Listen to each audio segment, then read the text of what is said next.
Hello students, good morning to all of you. Today we will discuss about next chapter national income and related aggregate. क्या करना है? National income and related aggregate. इससे previous वाले videos के अंदर हमने किया था some important concepts of macroeconomics. क्या किए थे?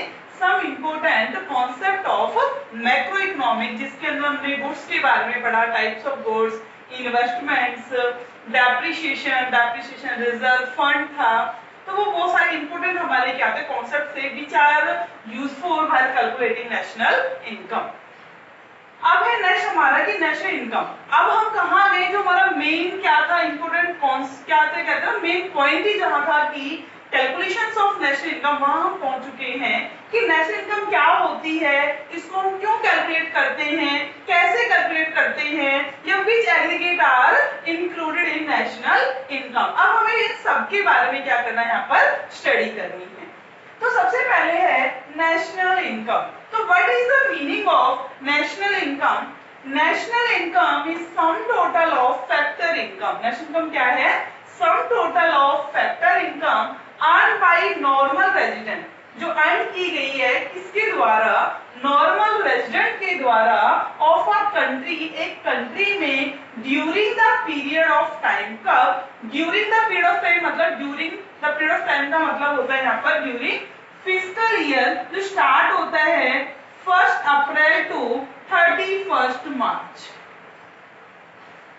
ड्यूरिंग 1 ईयर अकाउंटिंग ईयर, इसको हम बोलते हैं अकाउंटिंग ईयर भी बोला जाता है, जो 1 अप्रैल से 31 मार्च के बीच में होता है. तो यानी नेशनल इनकम वो इनकम होती है, उस इनकम का टोटल. तो कौन सी टोटल इनकम है? Factor income. इसके बारे में आप पहले पढ़ चुके हो कि फैक्टर्स के बारे में पढ़ा है आपने, और फैक्टर इनकम यहाँ स्टडी करोगे.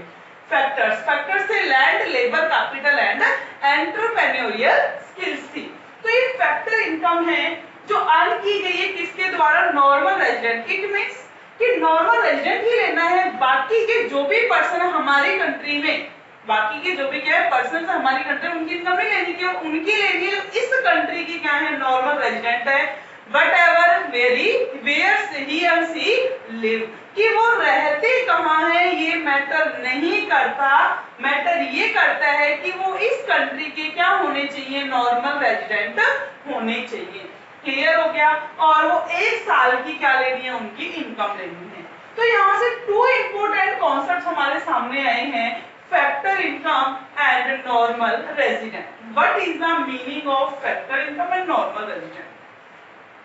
तो factor income are the payment. ये वो पेमेंट होती है मेड बाय प्रोड्यूसिंग यूनिट्स या made by producers, made by producing units या फिर made by producers to household. किसको? हाउस होल्ड को की गई है for the use of their factor services. किसकी? हाउस होल्ड सेक्टर्स की फैक्टर सर्विसेज को यूज करने के बदले जो प्रोड्यूसिंग यूनिट्स ने जो पेमेंट बनाई है वो क्या है? Factor income. Because producing units use only factor services and payment made only factor payment.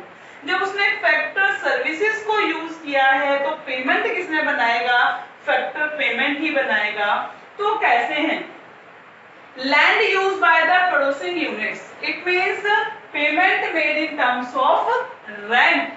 अगर प्रोड्यूसिंग यूनिट्स ने, प्रोड्यूसर्स ने क्या यूज किया है? लैंड यूज किया है, तो क्या पेमेंट करेगा? Rent. Rent means factor payment which is received by house hold, जो हाउस होल्ड के थ्रू क्या की जानी है? रिसीव की जानी है.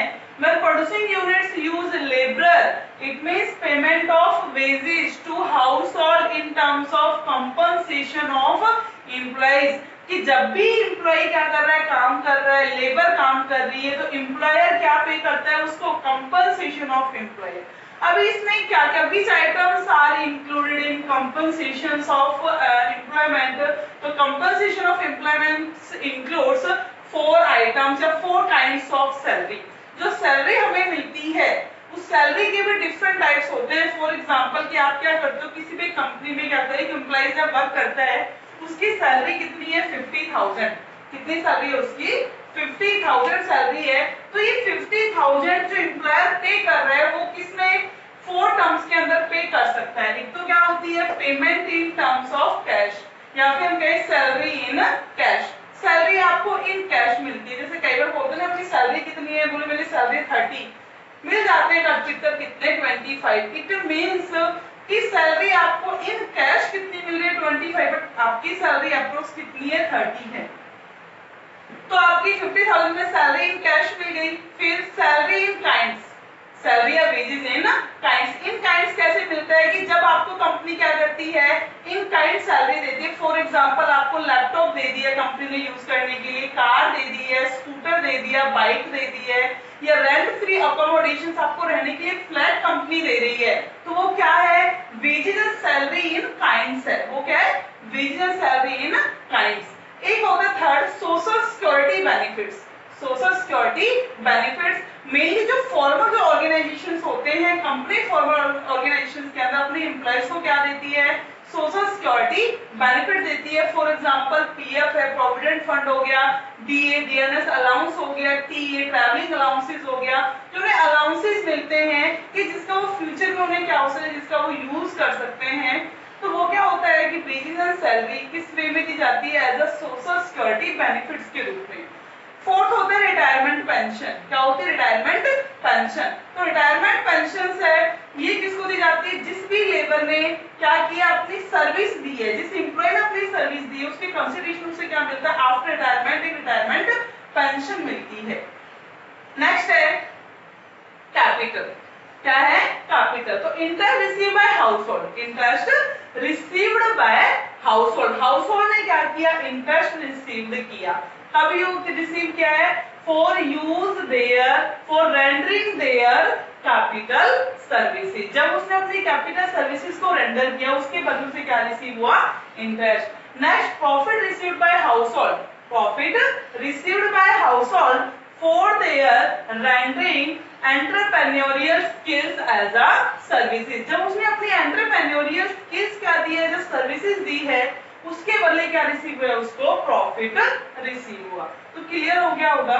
तो फैक्टर इनकम क्या होती है जो फैक्टर सर्विसेज, ध्यान रखना ये जो हमारी चार इनकम है rent wages interest and profit, यही चार इनकम हमारी फैक्टर इनकम है। इसके अलावा कैसी भी इनकम आ जाए सभी इनकम कैसी है हमारी ट्रांसफर्स इनकम होगी। सभी इनकम छोटा एक मिक्स इनकम जो हमारी सेल्फ एम्प्लॉयड इनकम होती है ना, फॉर एग्जांपल मेरी शॉप है, एक बार्बर के जो भी शॉप होती है, मतलब जो भी सेल्फ जो बिजनेस करते हैं उससे जो हमें प्रॉफिट मिलता है, कोई कुछ काम कर रहा है, कोई सॉल ट्रेडर है, कोई पार्टनरशिप में वर्क कर रहा है, किसी वे में काम कर रहा है, तो उन सबको मिलाकर एक मिक्स इनकम हो जाती है।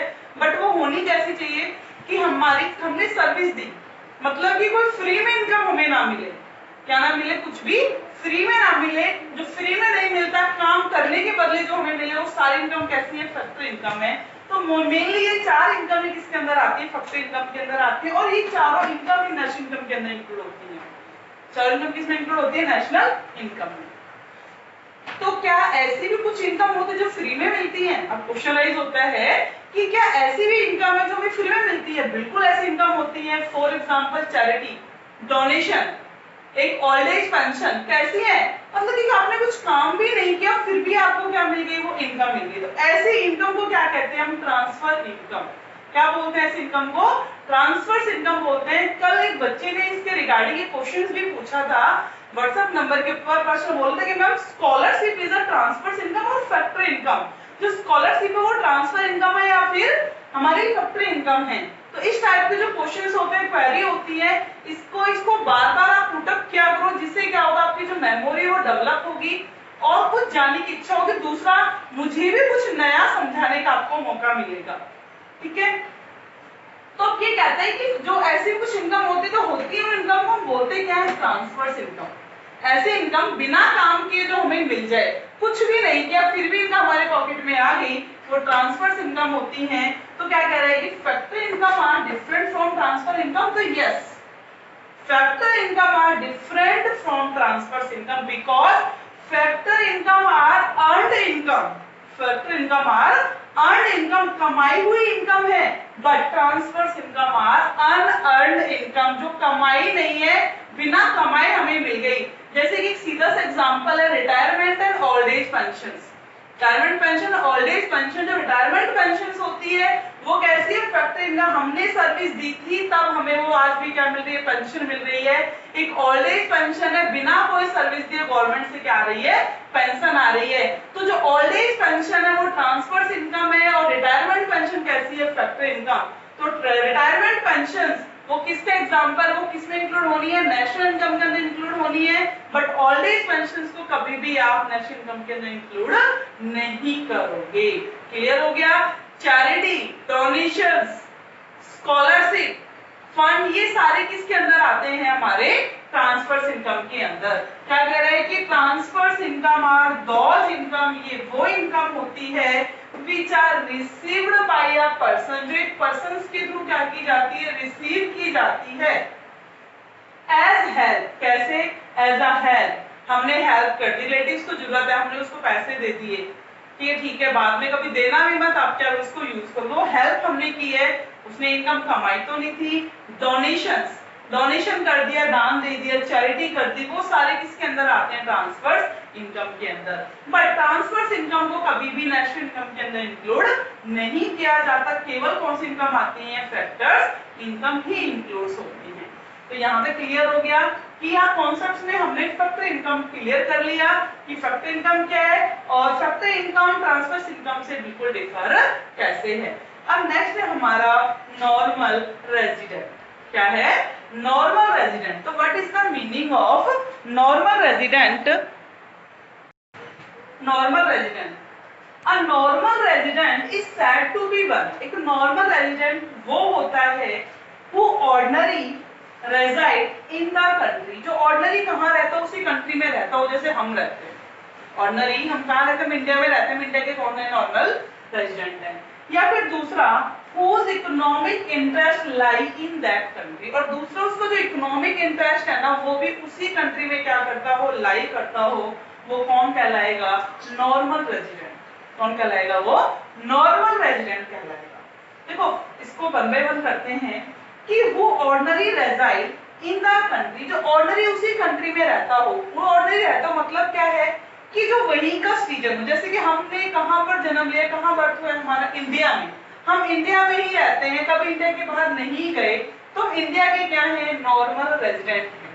हम इंडिया के क्या है, नॉर्मल रेजिडेंट हैं। इसका मतलब कि हम ना तो बाहर जाने वाले हैं, हम तो कहीं बाहर, इनमें हम rest of the world foreign में नहीं जाने वाले, इंडिया के अंदर ही हम रह रहे, ऑर्डिनरी सामान्य हम यहीं पर रहेंगे और ये रहते भी और आगे भी रहेंगे, तो वो क्या, ऑर्डिनरी रेजिडेंट। ठीक है। दूसरा कहता है whose economic interest lie in that country। ये वर्ड जो economic interest lie that country क्यों आया, ये इसलिए आया है कि काफी पर्संस होते हैं जो इंडिया में तो रहते हैं बट इकोनॉमिक इंटरेस्ट यहाँ नहीं होता उनका, यहाँ इकोनॉमिक इंटरेस्ट नहीं होता। तो कहते हैं कि ऐसा पर्सन नॉर्मल रेजिडेंट कहलाता है जिसका इकोनॉमिक इंटरेस्ट भी इसी कंट्री में लाई करता है। इट मींस यही तो क्या करे, वो यही इनकम अर्न करे, यही खर्च करे और यही सेविंग्स करे, उसका इंटरेस्ट दूसरी कंट्री में नहीं होना चाहिए, और वो क्या होगा, फिर नॉर्मल रेजिडेंट होगा। जनरली हम कहते हैं कि एक ऐसा पर्सन होता है नॉर्मल रेजिडेंट जो मोर देन 1 ईयर कहाँ रहे, इस कंट्री में रहे, क्योंकि हमारी कंट्री में ऐसे बहुत सारे पर्सन है, बहुत सारी पॉपुलेशन है जो कहाँ रहती है, फॉरेन में। अगर हम बात करते हैं पंजाबियों की, तो आज जो कनाडा है आधा पंजाबियों से भरा हुआ है, कि ज्यादा पंजाबी कहाँ है, कनाडा में। ऐसा लगता है वो पंजाब है, कनाडा कैसा लगता है, पंजाब है वो। तो कहते हैं कि वो, लेकिन उन्हीं के लिए वर्ड यूज हुए इकोनॉमिक इंटरेस्ट। काफी ऐसे पर्संस होते हैं, इंडियंस ऐसे होते हैं कि वो केवल वहां अर्निंग पर्पस से जाते हैं, दूसरी कंट्री में किस पर्पस से जाते हैं, ओनली अर्निंग, की वहां पर वो अर्न करेंगे, लेकिन जो सेविंग है, कंजप्शन है, वो कहाँ करेंगे, अपनी कंट्री में करेंगे। मतलब कि वो वहां पर केवल अर्न कर रहे हैं। वो कह रहा है इकोनॉमिक इंटरेस्ट। इकोनॉमिक इंटरेस्ट का मतलब ये हो गया कि सारा खाना पचाना, खाना कमाना पचाना, तीनों ही चीजें अपनी ही कंट्री में हो, तो वहां केवल वो क्या गए, कमाने गए हैं, ओनली अर्न करने गए हैं। वहां पर वो पचाने वाले नहीं है, खाने वाले नहीं है, खाना भी यही खाया जाएगा, पचाया भी यही जाएगा, वहां केवल कमाने गए हैं। तो उसको हम क्या बोलते हैं, इकोनॉमिक इंटरेस्ट। जैसे हम हैं, हम यहाँ कर यहीं पर इनकम अर्न कर रहे हैं, यही हमारी सेविंग्स हो रही हैं, यही हमारे एक्सपेंडिचर्स हो रहे हैं, तो तीनों चीजें जिस कंट्री में लाई करें जिसकी, वो उसी कंट्री का क्या होगा, नॉर्मल रेजिडेंट। क्लियर हो गया। जैसे कि बहुत सारे हमारे ऐसे पर्सन है, इंडियंस हैं, जो दूसरी कंट्री में रह रहे हैं, उन्होंने क्या किया है कि वो वहीं के होकर रह गए। इट मीन्स कि उनका इंडिया से कोई लेना देना नहीं है, जबकि जन्म यही लिया था उन लोगों ने, वो यही कि उनके पास सिटीजनशिप थी, बट क्या हुआ, वो अर्निंग पर्पस से वहां गए, लेकिन उन्होंने अर्न भी वहीं करना स्टार्ट कर दिया, सब कुछ मतलब कंप्लीट वहां क्या हो चुके हैं, वो सेटअप हो चुके हैं। अब वो इंडिया में वापस नहीं आएंगे, यहाँ उनके बैंक अकाउंट में कुछ नहीं आता, तो वो वहीं के क्या होंगे, नॉर्मल रेजिडेंट होंगे। वहीं दूसरी कंट्री क्या नॉर्मल रेजिडेंट, अब वो इंडिया के क्या नहीं, नॉर्मल रेजिडेंट नहीं है, जबकि वो इंडिया के ही थे, उन्होंने यहीं पर क्या किया था, बर्थ किया था, यहीं जन्म लिया था, बट अब उनका जो इकोनॉमिक इंटरेस्ट है वो अपनी कंट्री में लाई नहीं करता, तो वो हमारी कंट्री के क्या नहीं है, नॉर्मल रेजिडेंट नहीं है। हाँ, जो पर्सन रह बाहर रहे हैं लेकिन हमारी कंट्री में इकोनॉमिक इंटरेस्ट है, अभी भी इंडियंस जो इंडिया में वो क्या रखते हैं, इंटरेस्ट रखते हैं, तो वो हमारे इंडिया के क्या होंगे, इन नॉर्मल रेजिडेंट होंगे। तो इस टाइप के पर्संस की जो इनकम होती है उसको नेशनल इनकम के अंदर क्या किया जाता है, इंक्लूड किया जाता है। कुछ हमारे होते हैं यही, ऐसा नहीं कि हम ही बाहर जाते हैं, फॉरेन के लोग भी यहाँ आते हैं, कि जिनको हम बोलते हैं नॉन रेजिडेंट, क्या बोलते हैं, non resident of India. India के जो नॉन रेजिडेंट हैं, मतलब जो बाहर के हैं, फॉरेन के हैं, इंडिया में रह रहे हैं, तो वो हमारे इंडिया के नॉर्मल रेजिडेंट नहीं कहलाएंगे। कब कहला सकते हैं, 1 साल से ज्यादा हो गया हो, दूसरा उनका जो इकोनॉमिक इंटरेस्ट है वो हमारी ही कंट्री में लाई करे, अब उनका अपनी कंट्री से लेना देना ना हो, तो वो हमारी कंट्री के क्या हो सकते हैं, नॉर्मल रेजिडेंट हो सकते हैं। अगर वो नहीं है तो वो क्या कहलाएंगे, नॉन रेजिडेंट कहलाएंगे। जो वो नॉन रेजिडेंट है वो जितना कमाते हैं यहाँ से ले जाते हैं, अपनी कंट्री में जमा कर देते हैं। सेम हमारे भी इंडियन दूसरी कंट्री में वो वहाँ कमाते हैं, वहां से लाकर हमारी कंट्री में क्या करते हैं, उसको डिपॉजिट कर देते हैं। तो हम क्या करते हैं, यहाँ से NFI बढ़ाते हैं, net factor income from abroad, जो कैलकुलेट की जाती है factor income from abroad minus factor income to abroad. तो ये कह रहा है कि एक नॉर्मल रेजिडेंट के लिए क्या होना चाहिए, वो ऑर्डिनरी रेजिडेंट्स हो उसी कंट्री में जहां भी रहता है। हम तो अपनी इंडियन की बात में तो इंडिया में रेजिडेंट्स हो, यही रहता हो, यहीं का निवासी हो, और दूसरा उसका इकोनॉमिक इंटरेस्ट भी इसी कंट्री के लिए क्या करता हो, लाई करता हो। क्लियर हो गया। आगे कहते हैं कि national income includes income. National income क्या होती है, नेशनल इनकम को क्या करते हैं, हम इंक्लूड करते हैं income of only of the normal resident of a country. एक नॉर्मल रेजिडेंट के द्वारा अर्न की गई इनकम को ही नेशनल इनकम के अंदर क्या किया जाता है, इंक्लूड किया जाता है।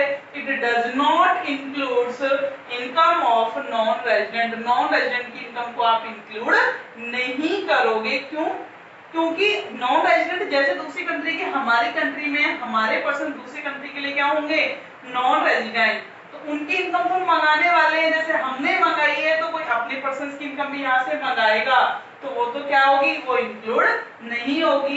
ये कहता है ever they happen to the citizens of our country, चाहे भी क्या हो गए, उन्होंने हमारी कंट्री की क्या ले ली है, सिटीजनशिप ले ली। अब यहाँ से एक वर्ड आया है नया, सिटीजनशिप। अभी सिटीजनशिप क्या होती है, तो सिटीजनशिप है, जरूरी नहीं है कि बाय बर्थ मिले।